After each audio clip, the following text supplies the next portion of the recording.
What's up, Gator Nation? Zach Albaverdi and Nick Del Torre here now, live from the swamp. We wanted to do this live so we can come at you guys straight from our YouTube channel to give you our rapid reaction to Florida's 38-14 victory over Vanderbilt.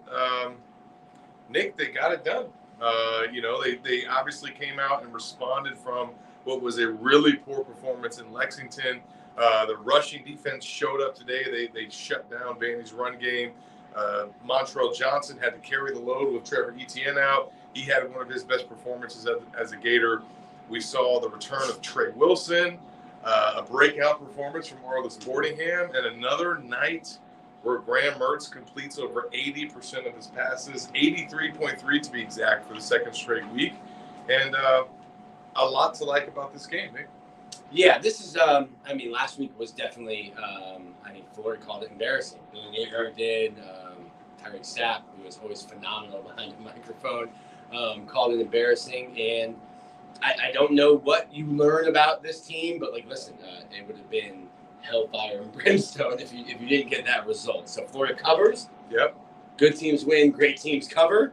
So this week, Florida's a great team.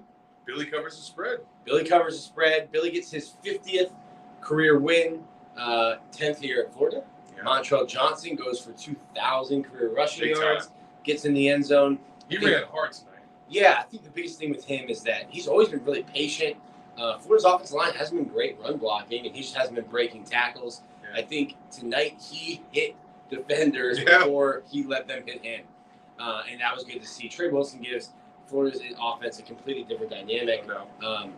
And then Arliss Boardingham, Billy kind of said what we were saying is listen, he was a receiver and a linebacker. We asked him to play tight end. There's a lot that goes into that. Then he got hurt.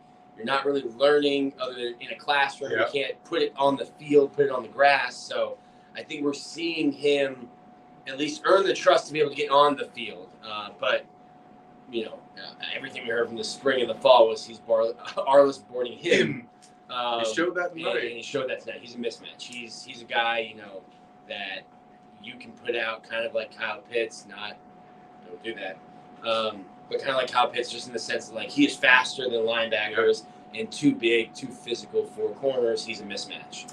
Yeah, and I think what was also important tonight, in addition to Etienne being out, was Austin Barber and Kingsley Walken, who's missed multiple games already. But going into this, Nick, just based off of the depth chart, it looked like Lindell Hudson was going to step in at left tackle and Damian George was going to stay put. That's not what happened. I think we're learning that the depth charts we're getting don't mean a whole lot. Eugene Wilson was listed as a starter last week against Kentucky. No shows it. Yeah. So Wednesdays are a little less meaning for me. Yeah, they did not give us a hint that Damian George had slid from right to left tackle this week to step in for Austin Barber. So props to him for making that move. And then over at right tackle, we got to see Lindell Hudson make his second career start for the Gators. But he did not stay there throughout the game. They repped Cam Waits regularly at right tackle. Wild. Yeah. This is a 6'8", 350-pound human being who tore his Achilles in January. Wow. And is now playing Division I college football in the SEC in October. Mind you, not with a lot of years of experience under his belt either. Didn't play football in high school. Billy Napier made a point to say that. Didn't play football in high school. Coach just kind of saw him at a practice watching his brother or cousin or a friend, something like that, and was like, hey, buddy, bigger than most of the guys. You want to try football? He's like, I guess, sure, why not? Man, what a find. To bring him over from Louisiana. And then we learned a couple other things lineup-wise. Miguel Mitchell did he play? He was dressed out. I don't think that Miguel Mitchell played. R.J. Moten was playing. When Bryce Thornton would come out, R.J. Moten was going in. And it looks like he has a thumb injury the way that his hands is wrapped. But Bryce Thornton got listed as his first career start tonight. The Gators start 2 true freshman safeties. Yeah. That's a lot. Obviously, Tyreek Sapp had a great game, 2 forced fumbles, a sack. TJ Searcy had a forced fumble as well that Jalen Kimber recovered. The Gators held Vandy to 0 for 3 on third down. So they didn't get a lot of turnovers, but they got the ball on the ground 3 times. They responded from that long touchdown that Jason Marshall gave up, where he got yanked in the face mask, and basically why he gave up on the play. Looking for a flag, but that was all Vanderbilt had in the game. I mean, they had that 1 touchdown drive, and shout out to Jakeem Jackson giving up that big play and then coming back on the 4th down stop to force a turnover on downs. One other thing we learned tonight, on that note, Florida held Vanderbilt to 3.1 yards per play. If you take out the 85-yard touchdown where Marshall, listen, I'm getting a lot of flack on Twitter because I said he gave up. People were saying, well, his helmet was yanked down. I'm like, all right, cool. Did they break his ankles when they yanked his face mask? Don't give up on the play. I mean, you get face masks during the course of a play all the time. It happens all the time. I don't care if you can't see. Run. Do something. Don't just stand there. You can argue about the flag after the play is over. Yeah. And then the 53-yard pass to Jakeem Jackson doesn't give up. Stops the guy from getting a touchdown after getting beat. And then then they go after him 2 more times, makes the play, turnover on downs. That's why you don't give up on plays. I saw him on the field after the game.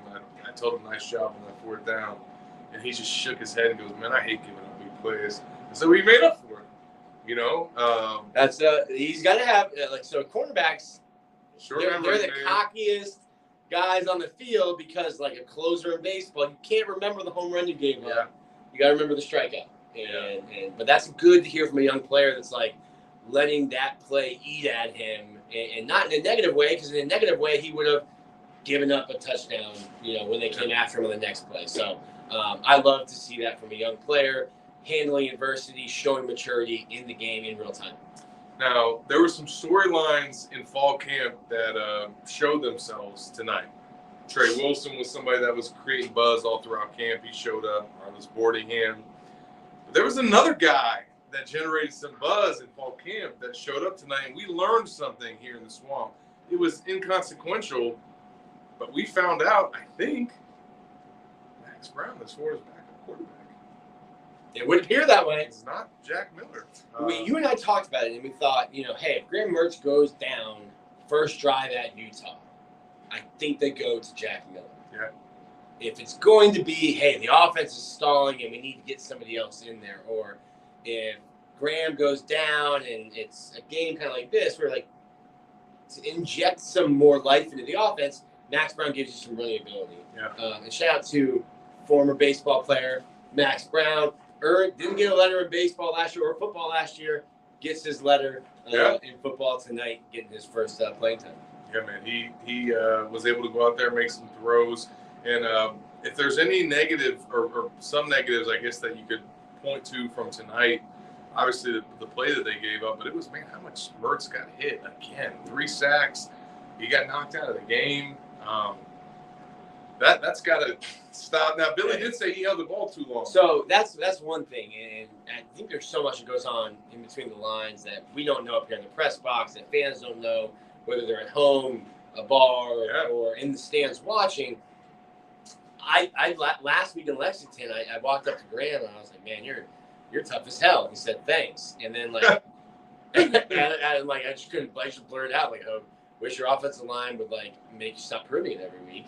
But like today, both Billy and Graham agree, like that's not all on the offensive line. Yep.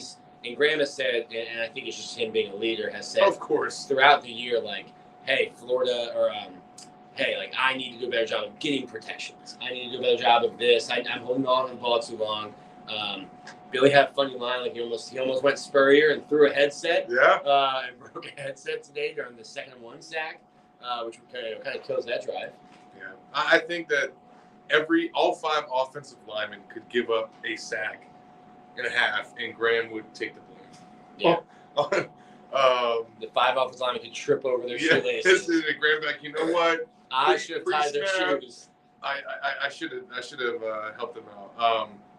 One other negative from tonight, which I think you'll hear about it in the film room session, but Khalil, man, the former quarterback. I think he'd like that throwback. He was open. It's got to be one of the worst throws. And I mean, I've seen Tyler Murphy, seen Skyler Morning right here. Wide open. I did see a bunch of Florida fans on Twitter being like, we finally take a deep shot, and it's a receiver throwing to a running back. Listen, the play call didn't work. To Billy's credit, in his little testy Monday press conference, is like, when those plays work, they pat you on the back, and when they don't, they come at you. Yeah. Like, that play was wide open. Khalil it was essentially an arm punt, and not even a good arm punt. I would have made that throw. I don't know, Zach. I would have made that throw. But now we go back on the road. Columbia, South Carolina, to find out if this team can get it done away from the Swamp. Just found out this week, hadn't even, or maybe remembered this week. South Carolina had a bye week this week, so they have an extra week to prepare. They have a bunch of stuff they have to fix on their own team. Yeah. Their offensive line, I think Zach and I would be on the 2 deep for South Carolina's offensive line. They've been up 25 sacks through 5 games. You get to see Florida. Can they go on the road? Right now, I have no reason to believe that Florida will go on the road and look sharp and play competent football. We haven't seen it yet. It's a great opportunity next week to go to Columbia, get a win in Bryce Williams Stadium. It's a tough place to play. I think it's a really cool venue. Bryce Stadium.